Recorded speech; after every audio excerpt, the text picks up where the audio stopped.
les élections locales. La campagne électorale va démarrer après-demain. Quoi, c'est le vendredi à minuit. Donc le samedi, à partir de 0h, le vendredi, 0h01, démarre la campagne électorale.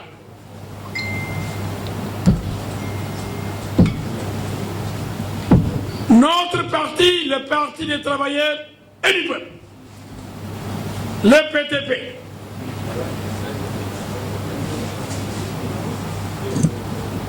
qui n'a jamais été un parti yobalément.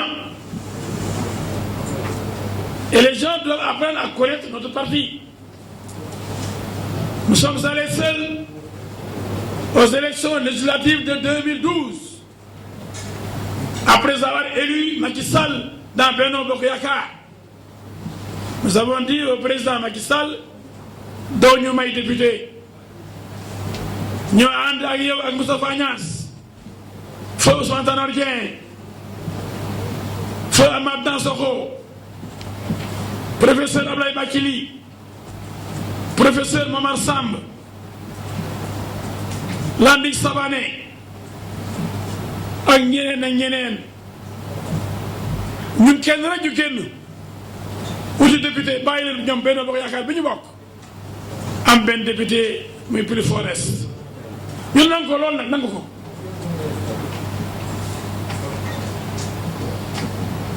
Et ce Plus Forest là,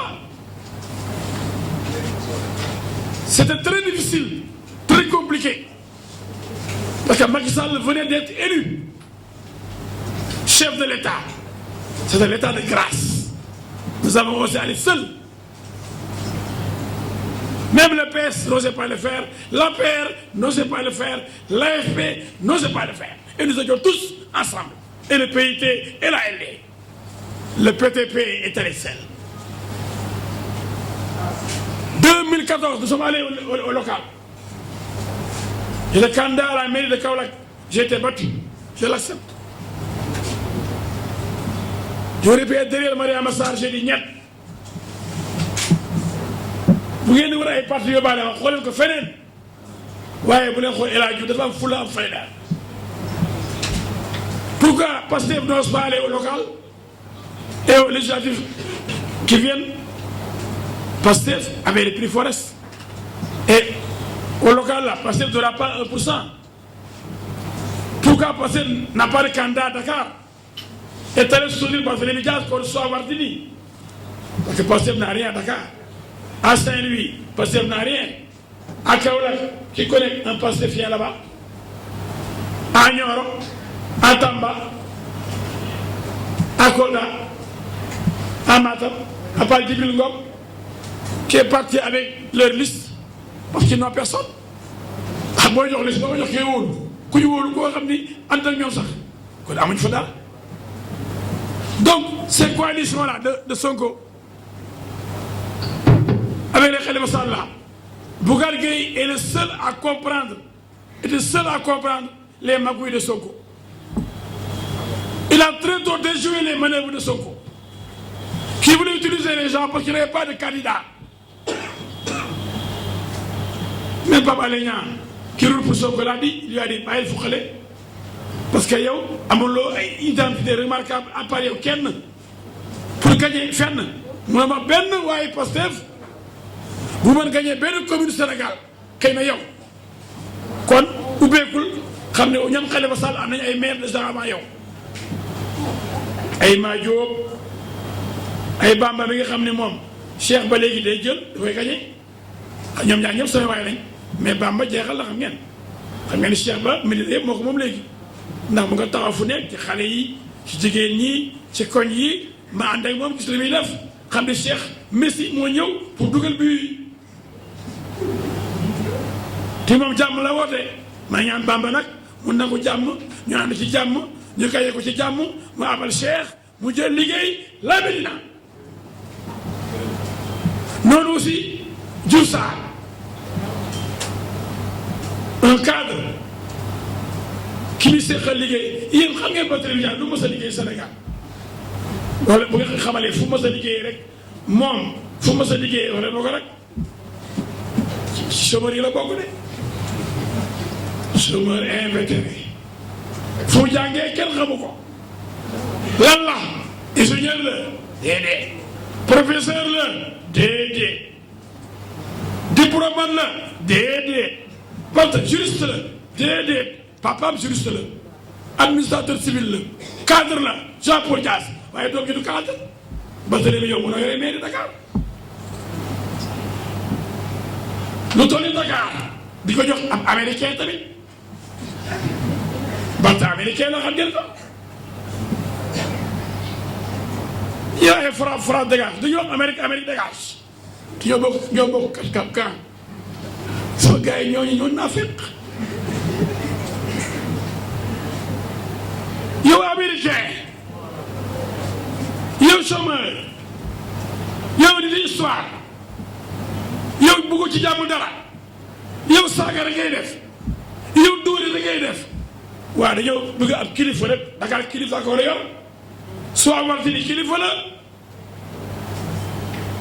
Diouf Sarr Abdoulaye Diouf Sarr kilifa la Mame Mbaye Niang kilifa la Pape Diop kilifa la ñooy candidat Dakar waaye Barthélémy n'est pas candidat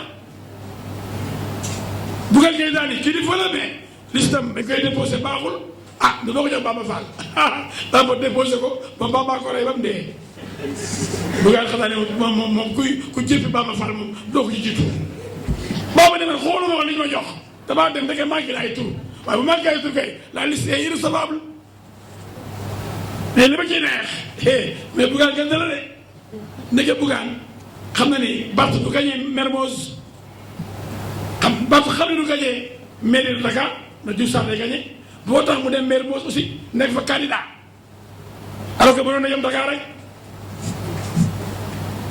moo tax waa Pastef bi ñoom duñ ko wateel Mermoz comme duñu wateel candidat Madiop Grand Yoff Boubacar Camara la ñu wateel jéngu ñoom tasaaroo nañ bu yàgg léegi Bougane mi muus nekkee Bougane dem na Mermoz déposé candidature pour mairie Mermoz kenn xamu ko temps la génn boobu moom jaar na yoon Bougane xëy na du gagné dara waaye man xam naa ne dana duuma Barthélémy Dias ndax yëpp Benno mooy gagné Dakar yëpp tout la ñuy rafle Benno Bokk Yaakaar waaye ma ne kuy dóore ma ne ku saaga xale yu saaga mag muy dóore karawaas lay làbbali fas parce que ci kanam duma waay dóor alors ce qu'il faut retenir au niveau de Mermoz, Barth n'a jamais gagné Mermoz. Vous ne le saviez pas. Lors des dernières élections locales, tellement Barth était impopulaire, Khalifa Sall l'a placé à la 6e place. C'est Soham Wardini qui est tête de liste à Mermoz pour Khalifa Sall. Taxawu Dakar. Barth était maire sortant de 2009 à 2014. 2014, on n'a pas osé le placer à la tête de la liste. C'est un échec. Un maire sortant, comme Mariama Sarr à Kaolack, on l'a dégagé pour mettre, je crois, son époux. C'est un échec. Barth a été dégagé. Vous avez vu cet temps-ci des comptes rendus. Les populations qui étaient en train de le maltraiter pendant ces tournées-là, ces visites dans le quartier de Sacré-Cœur. Les gens n'aiment pas Barthélémy Dias là-bas. Ils disent qu'il est arrogant, qu'il est trop suffisant, il est trop jeune, il n'est pas mûr, il ne peut pas être leur maire.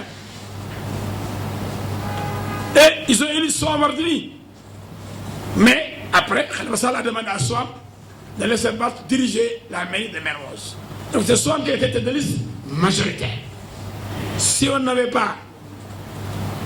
modifié le code avant ces élections-là. En 2014, c'est Soham El Wardini qui aurait été maire de Mermoz et non Barthélémy. Barthélémy, c'est l'apparat, il fait semblant, crier, de l'activisme débordant, sans rendement aucun. Trop de bruit, ce sont les tonneaux vides qui font trop de bruit. Soham El Wardini, par exemple, Diouf Sarr, personne ne les entend. Ceux qui travaillent, comme Macky Sall, on ne les entend pas. Mais ceux qui sont des... Comment on les appelle? Les animaux là, les perroquets. Les perroquets de la politique, comme Sonko, Barthélémy et autres, on les reconnaît. Les Sénégalais veulent des gens responsables. Khalifa Sall, il était responsable. Il était sage. Il était mûr. Et il a été élu. Barth est agité. Il est arrogant. Il est suffisant. Alors, comment peut-on élire un jeune comme ça pour diriger une ville comme Dakar, la capitale du Sénégal, qui doit discuter avec le chef de l'État, qui doit aller à l'aéroport pour accueillir? Il faut être clean, gentleman. Il faut être raffiné et non violent, arrogant. Mais forcément au président, au député, ou avocat, mais pour servir le bon Dieu.